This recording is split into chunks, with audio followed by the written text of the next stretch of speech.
Hi, my name is Debra R. Richardson of Debra R. Richardson LLC, and I work with you to help you clean up your vendor data, clean up your vendor processes, and pay the right vendor. Now, this week's Vendor Master File Tip of the Week is a quick tip to make validations with 10check.com easier. So if you use 10check.com for your vendor validations, how many times have the results included a hit on one of the watch list validations? And you know what I'm talking about. There is like a sea of green results. And if one of those is a hit, it's going to be red. And then it's like, oh my God, what do I do? So did you, or maybe did a team member, know what to do?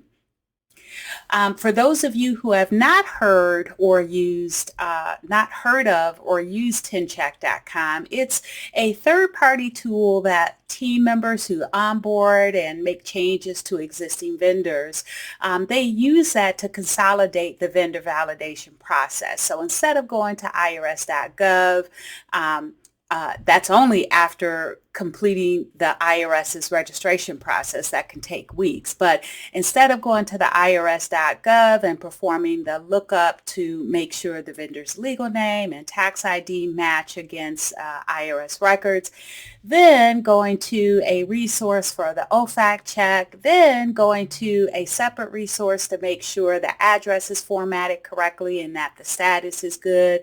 Then if it's a nonprofit, also going to the IRS's exempt organization search to see if they are tax deductible. Then if you are a government entity, go on to sam.gov to make sure the vendor is not on their exclusion list. Or if you're a healthcare entity, going to the Office of Inspector General, that site, to make sure the vendor is not on that exclusion list. I mean, all of these and maybe even more depending on your organization. They're all needed, and many of them are included. All the ones I just mentioned are included in the one search on 10check.com. But so are many other validations.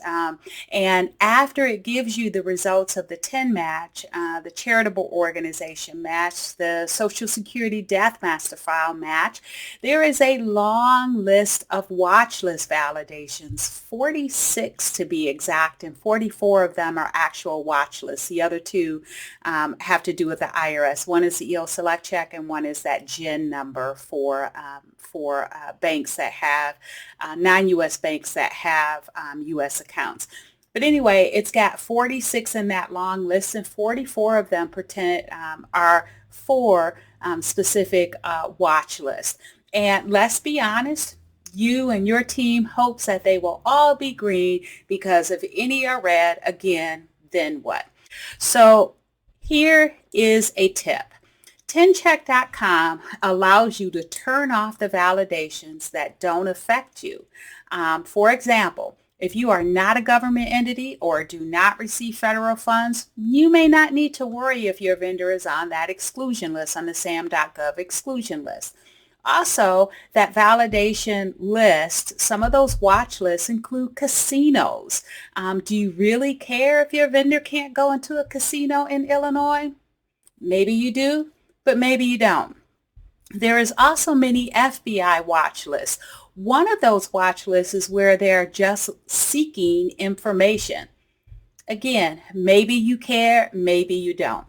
So review those validations with your leadership, with your legal team, whoever is applicable at your organization, and see if they apply to your company. And if they don't, if you find that some of those do not apply to your company or your organization, go into 10check.com. The admin will need to go into 10check.com, go to the admin area, and then go to validation preferences and uncheck those that do not apply to your organization.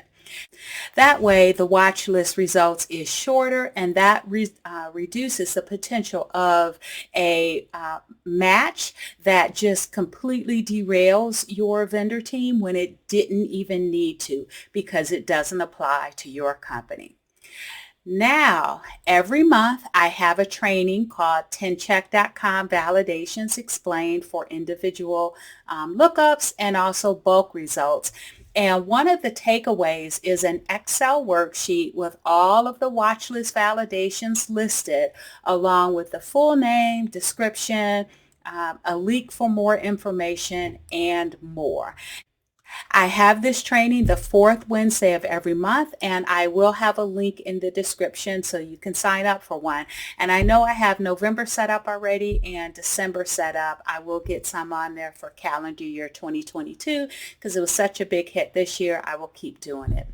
Now, if you'd like more information on how to improve your vendor processes, please go to my website, debrarrichardson.com, for free tools and resources to avoid fraud, regulatory fines, and bad vendor data. So good luck, and be sure to subscribe and hit the notification bell to be notified next Tuesday for the next Vendor Master File tip of the week.